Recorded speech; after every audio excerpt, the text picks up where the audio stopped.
welcome back to another video. Today, time to strip some cotton, but we get here, first thing we gotta do is first fix the stripper. Of course, even after all of our winter maintenance or summer maintenance, whatever we all did, wasn't enough. That shaft that we got here, it's kaput. We're replacing it with the pretty much everything new sprockets and a new double chain. This one here, right there, it's already cracked and it's very worn out, as you can see right there. So we're gonna replace it. Hopefully that's the only maintenance we'll have to do, and then we should be able to get in the field. We are fixed up there, and the only other issue we had was this tank for cottonseed oil to keep it from, you can spray some in your birch jag to keep it from getting all crusty and whatnot, but we had a little leak, fixed it. We'll let that dry.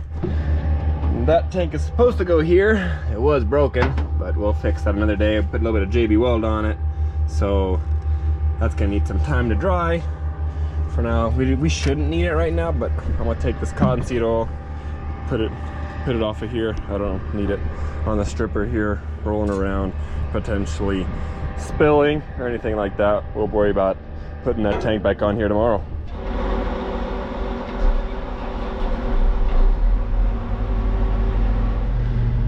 All right, we're pretty much ready to go. I gotta first make myself all homey in here. Gotta set up my iPad for my field view. GPS is all hooked up. That's all ready to go. Gotta make sure that always stays plugged in, because that thing will drain battery. So that has to constantly be plugged in. Getting situated. Got water. So we're out here in the middle of nowhere, far from home. So anything that I would normally have in my truck, I don't actually have with me. So it's like a whole new house for a week till I go back for the weekend. So other than that, I think we're ready to go. First thing we're doing is right here, across the road from our barn here. So we're gonna head that way and try it. It might still be a little bit wet. We got a little bit of humidity, and there was quite a bit of dew today morning. So we're just after lunch now. We've already finished eating lunch.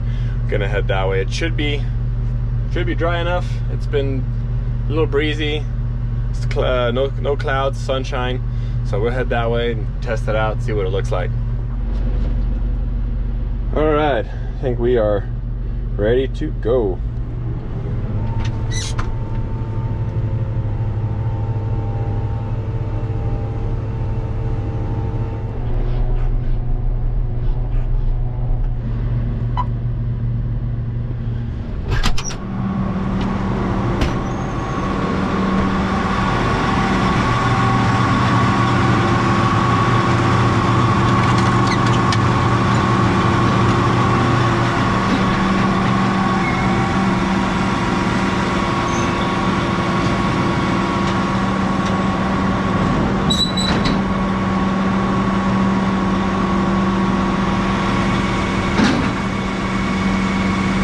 In harvest mode.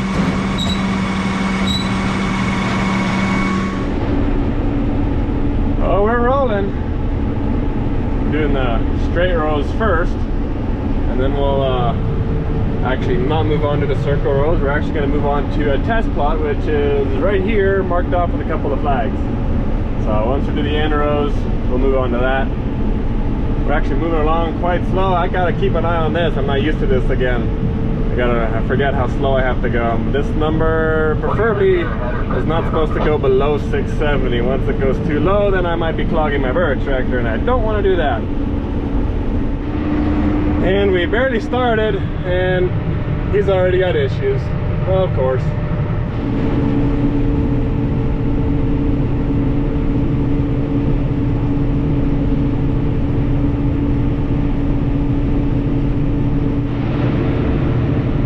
Bale of the year,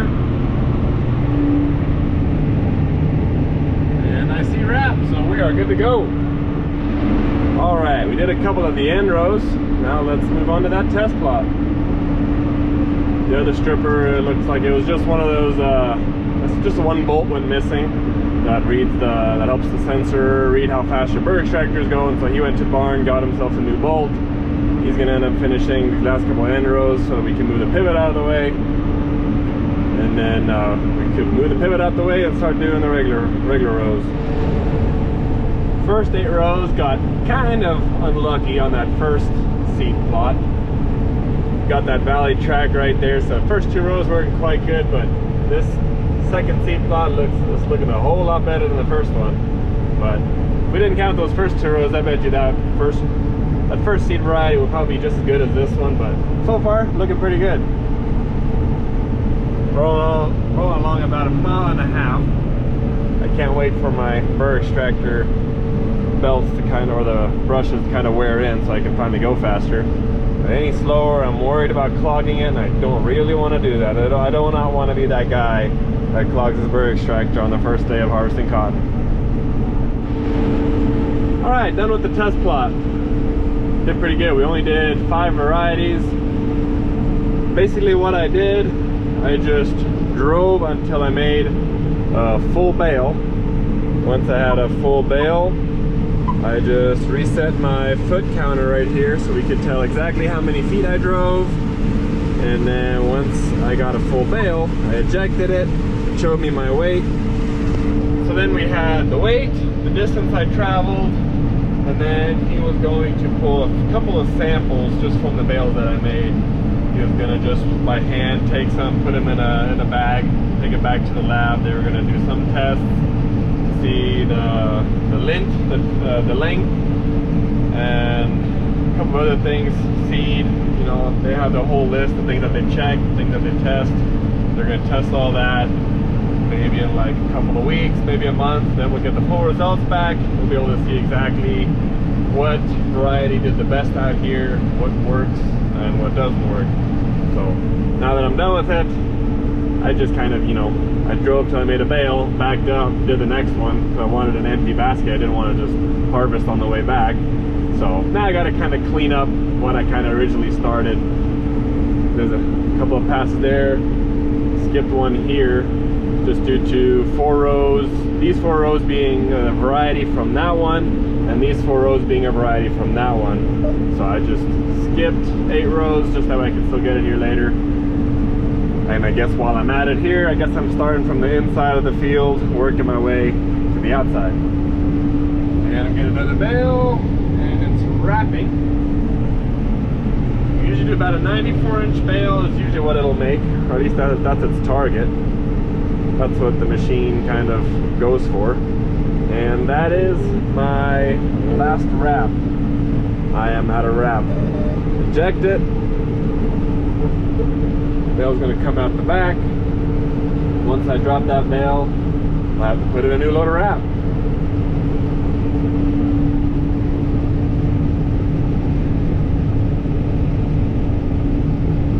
There it is. I have no idea if my monitor is accurate or not. I hope that is. 5.5 bale per acre is actually really good. So if that is accurate, I have not calibrated it. If that is accurate, I love it. I mean, this cotton right here, it looks very good. So even if it's not accurate, this right here is already phenomenal. And what I usually do whenever I'm at a wrap, I think it's this button. Yeah, load in wrap. I always just use my handler, and I think I have it at the right spot. I usually do it while the machine is still running. That way I never have to actually use my remote. So I actually got it decently level, surprise. Drop my ladder. Drop my ladder here, and then I can do everything from here. Raise it up, and then I gotta roll up the rest of this, doing this all one-handed.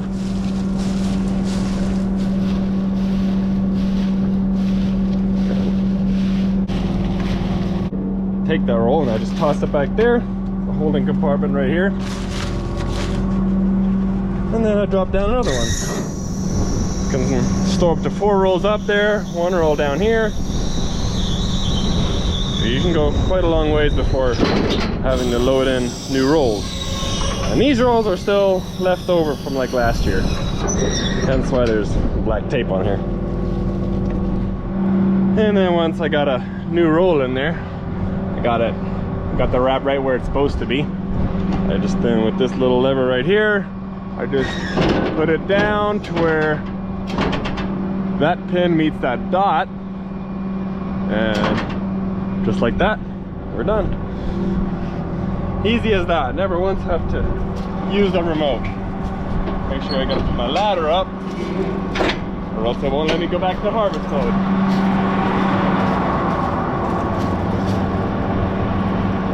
Pretty cotton though. And then back to it. And I just raise my handler back. It goes back up in the upright position where it's supposed to be. So I find that to be a little bit quicker. You never have to use the remote. They want you to, you're supposed to, but it's faster this way. Wrapping another one.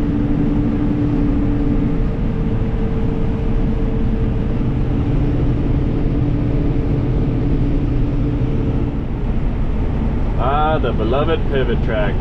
Oh, how I love you so.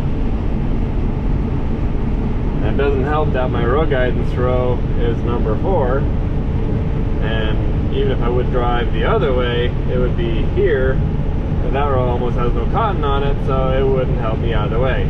So I'm screwed no matter which way I drive.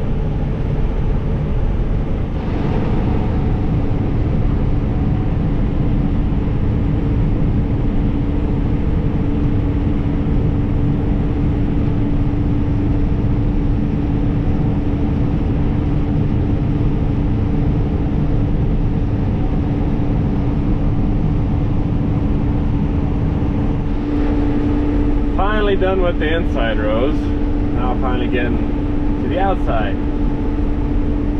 Outside is definitely looking a lot better than the inside. It might not be yielding a lot better than the inside of the pivot, but the cotton is for sure taller, and the bolls are, I guess, more spread out throughout the plant, not so short and loaded. They're kind of tall and kind of spread out all over the place, so it's definitely yielding a little bit more. I still don't know how accurate this is, but I mean, it's showing 4.5 bale an acre, so that should be somewhat accurate. If that's the case, then this is some really good cotton. I mean, I do have to go pretty slow. I can speed up a little bit. I just know I'm wrapping right now, and I want to eject the bale as close to behind me, I guess. So I just saw the wrap. We're good there. As soon as it lets me know to eject it. With good cotton, I actually got to be careful. I can make my accumulator too full, and I can actually overfill it. Problem with good cotton, I guess.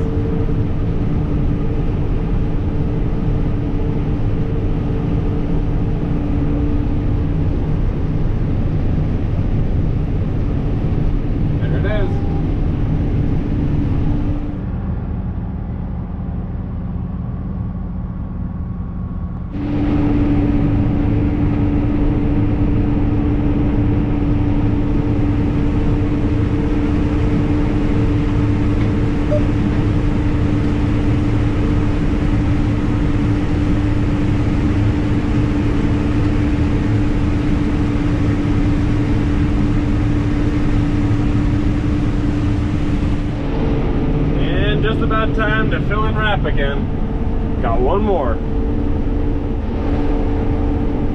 Now just to remember which one is which, I'm just gonna turn on all of them except that one. That one turned on my flashers. Whoa! Now that I turn on my lights, now I can actually see how many leaves are still on the plant over here. That is ridiculous. I think it is safe to say that we are harvesting maybe a little green. That's probably not quite ready. I talked to my uncle and he was saying the chemical is not really working to defoliate the cotton as it should. That's some tall cotton right there. He said it wasn't working to defoliate as good as it should. So sadly luckily we haven't gotten a freeze yet. It would be nice if we would get a freeze. That would move things along real quick. But we also don't want to wait too long because the cotton is essentially ready. Just the plant itself, it has a few green spots on it, so that's not much we can do. So it's just the go time. It's just trying to get it off the field. There's a couple of spots in the field that are a little greener, but overall it's about 99% ready. And just like that, we're good for another 24 rounds.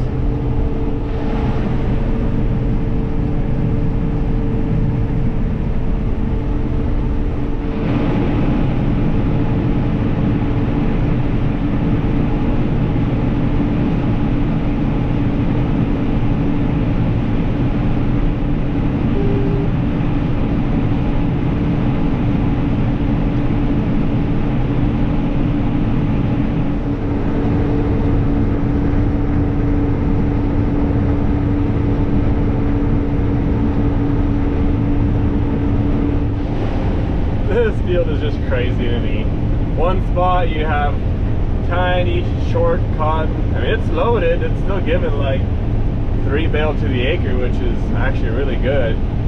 And then a couple other spots it just gets super tall and super fat. And then it's loaded, and then it's giving like 5 bale an acre. So it's we're getting all parts of the world on this one field. Short, stubby cotton, big, tall, thick cotton, everything. And even the occasional weed, tumbleweed, and of course rocks. Rocks are fun. No one likes rocks. They're not actually that fun. And we're calling it quits for today. Well, it's only 10 o'clock. We're not really looking to make super late days. With the strippers, as of right now, there are only 2 fields that are currently ready. So it's not like there's a very big hurry. We can easily knock that out in 3 days. We almost finished this field. I bet you we only need like another 30, maybe 40 acres. So another like 2 or 3 hours tomorrow, this field will be done. And then we'll move on to the next one tomorrow. So I think for today, let's see how many bales I did today. I made only 47 bales. For doing a late start, jitters, and a test plot, that's not bad. That's not bad. 47 bales today. It looks like this field will, it's not yielding to what we would want, but it's still decent. It's still a good yield. So we're at least happy that it did give what it did. Last year it did not do so good, so this year this field is already way better than last. So as for this video, as always, I do appreciate y'all for watching, and I'll see y'all guys in the next one.